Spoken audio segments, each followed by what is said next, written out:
నమస్తే.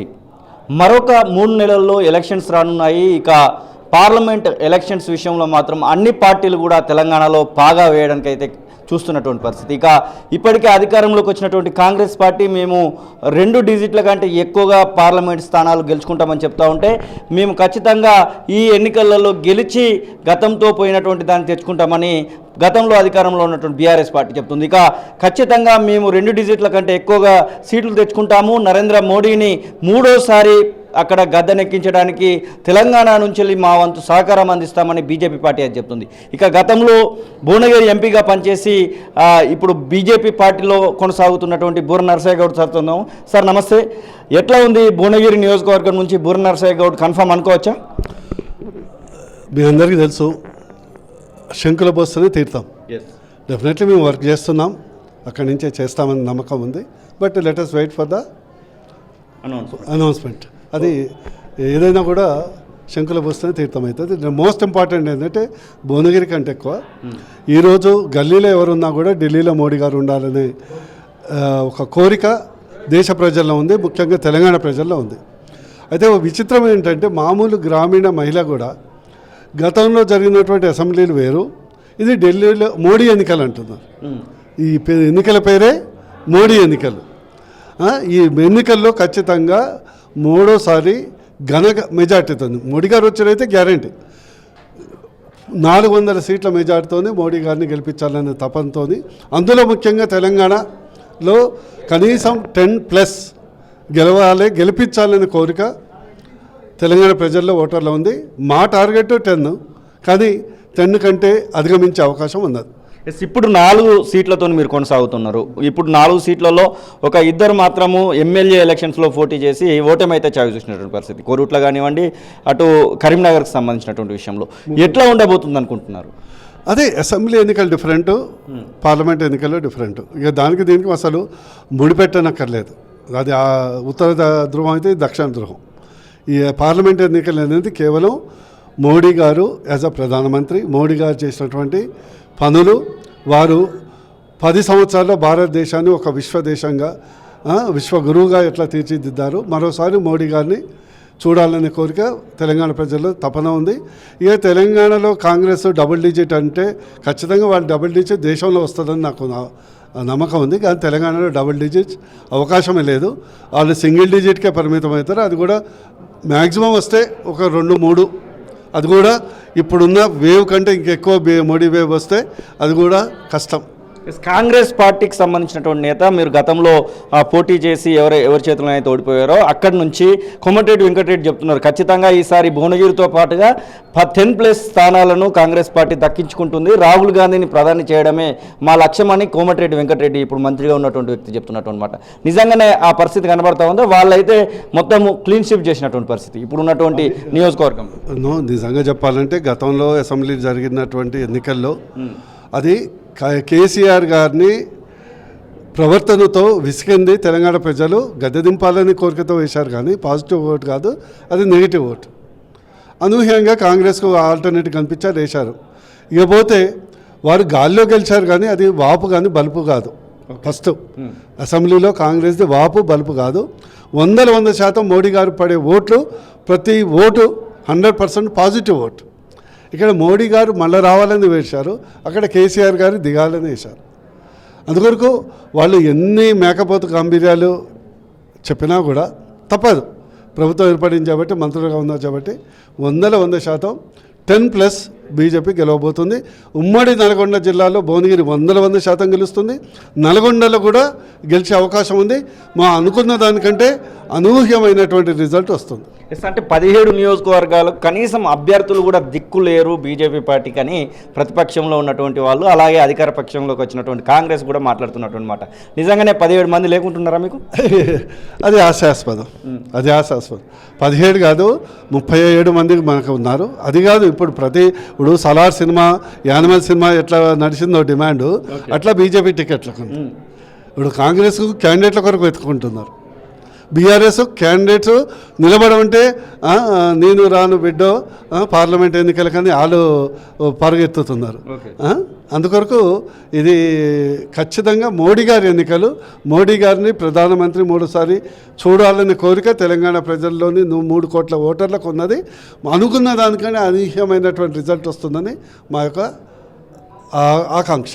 భువనగిరిలో ఇప్పటి వరకు అంటే మీరు గత 2014 నుంచి 18 వరకు ఉన్నటువంటి సమయంలో చేసినటువంటి పనులు చూసుకుంటే ఏదైనా మీరు ఏం ప్రొజెక్ట్ చేయబోతున్నారు? కేవలం మోడీ బొమ్మ పెట్టుకుంటే మనం ముందడు పోవడానికి అయితే అవకాశం ఉంది. బూర నరసయ్య గౌడ్ చేసినటువంటి పనులను కూడా ప్రొజెక్ట్ చేయాల్సినటువంటి అవసరం ఉంది. 100%. ఎందుకంటే నేను టీఆర్ఎస్ ఎంపీగా ఉన్నప్పటికీ 2014 to 19 9,000 కోట్ల రూపాయల అభివృద్ధి చేయటం జరిగింది. ఫర్ ఎగ్జాంపుల్ మీరు హైదరాబాద్ నుంచి బయలుదేరి ఓఆర్ఆర్ ఇది గట్కేసిన తర్వాత ఫస్ట్ మీకు కనిపించేది AIIMS, all India institute of medical science 1,400 కోట్లు. నెక్స్ట్ మీకు కనిపించేది రోడ్డు మీద పాస్పోర్ట్ కేంద్రం. నెక్స్ట్ కనిపించేది కేంద్రీయ విద్యాలయ. రాయగిరి మీరు దాటితే రాయగిరి నుంచి వరంగల్ 2,000 కోట్లతోని జాతీయ రహదారులు తెప్పించింది నా హయాంలో. అదేవిధంగా భువనగిరి ప్రాంతంలో 500 కిలోమీటర్ల జాతీయ రహదారులు. మొత్తం తెలంగాణలో ఆ 5 సంవత్సరాల్లో 2,000 కిలోమీటర్లు వస్తే 1/4 జాతీయ రహదారులు అది సూర్యాపేట, జనగామ, దుద్దేడ కానీ, తానంచెర్ల, నకరకల్లి కానీ, లేదా ఓఆర్ఆర్ గౌరెల్లి నుంచి భద్రాచలం కానీ అది భువనగిరిలో వచ్చింది. 100% ఎంఎంటీఎస్ని యాదాద్రి వరకు మంజూరు చేపించింది బూర నరసయ్య గౌడ్. డ్రై పోర్టుని నేను శాంక్షన్ చేపిస్తే సరే కేసీఆర్ గారు సహకరించినందువల్ల అది మరుగున పడ్డది. వచ్చేసరి అది అవుతుంది. తెలంగాణలో మొదటి కేంద్రీయ విద్యాలయం తెచ్చింది బూర నరసయ్య గౌడ్. తెలంగాణలో మొదటి గ్రీన్ ఫీల్డ్ ఇండస్ట్రియల్ పార్క్ 400 ఎకరాల్లో తెచ్చింది బూర నరసయ్య గౌడ్ దండుమల్కాపూర్లో. చెప్పడానికి చాంతాడంత డెవలప్మెంట్ ఉంది. మోడీ గారితో పాటు బూర నరసయ్య గౌడ్ సరే వారు సూర్యుడైతే ఇక్కడ ఒక దీపంలాగా నా యొక్క డెవలప్మెంట్ కూడా ఉంటుంది. మేము చెప్పబోయేది ఏంటంటే మోడీ గారు కేవలం వ్యక్తి కాదు, ఒక అడ్మినిస్ట్రేటర్గా ఈరోజు తెలంగాణ రాష్ట్రానికి 9,36,000 కోట్ల రూపాయల అభివృద్ధి ఉన్నది. నేను ఛాలెంజ్ చేసి చెప్తా, స్వీకరించాను. నేషనల్ హైవే తీసుకున్నా, ప్రాజెక్టులు ఏవి తీసుకున్నా, ప్రాజెక్ట్స్ కానీ, రైల్వేస్ కానీ, ఎరువుల సరఫరా సబ్సిడీ కానీ, ప్రతి గింజ కొనటం కానీ, ప్రతిదీ చెప్తున్నా, డిఫెన్స్ ఇండస్ట్రీ కానీ. ఈరోజు నేను కాంగ్రెస్ నాయకులకు ఛాలెంజ్ చేస్తున్నా, మీకు ఓటేయటం వల్ల ఒరిగేది ఏంది? తెలంగాణ ప్రజలకు విజ్ఞప్తి చేస్తున్నా. కాంగ్రెస్ ఎట్లాగో ప్రతిపక్షంలో కూర్చుంటుంది, అదే సేమ్ 40-50. ఇక నిన్న ఆఖరికి ఎట్లయిపోయిందంటే అయోధ్యను బాయ్కాట్ చేసిందని ఈరోజు మొత్తం తెలంగాణని కాదు భారతదేశ ఓటర్లందరూ ఇండియా కూటమిని బైకాట్ చేయడానికి రెడీగా ఉన్నారు.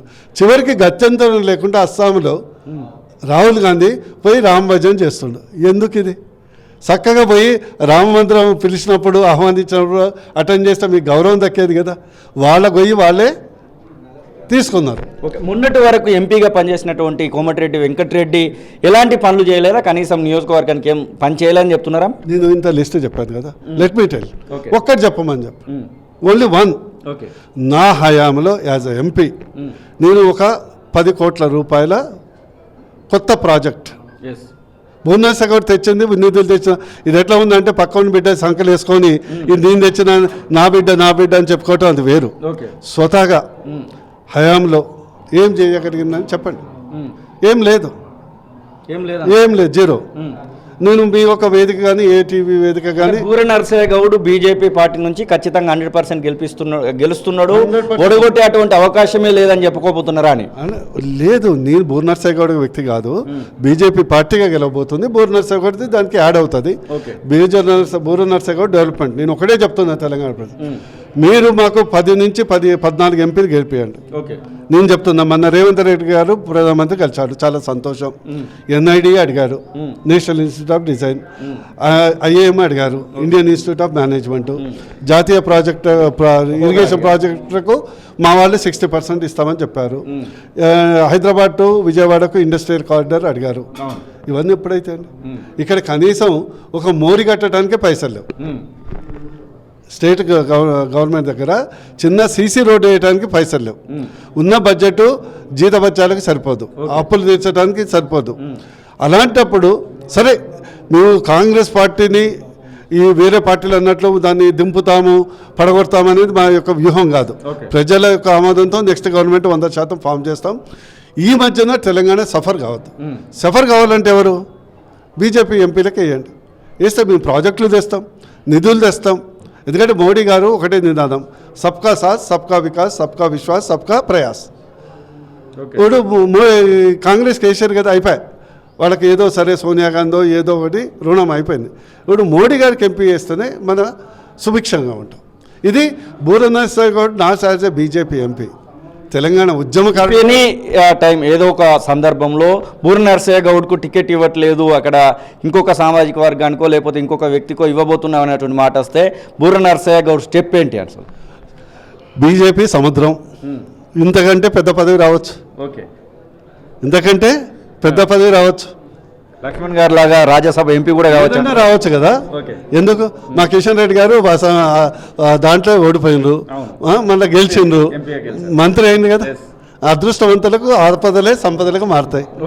Okay, thank you sir. ఇది ఆ బూర నరసయ్య గౌడ్ చెప్తున్నట్టు. ఖచ్చితంగా తెలంగాణ రాష్ట్రంలో బీజేపీ పార్టీకి 2 డిజిట్ల కంటే ఎక్కువ సీట్లను తెలంగాణ ప్రజలు కట్టబెట్టబోతున్నటువంటి ఆశాభావాన్ని అయితే వ్యక్తం చేస్తున్నటువంటి కెమెరా పర్సన్ సతీష్తో శ్రీనివాస్ తొలివెలుగు, హైదరాబాద్.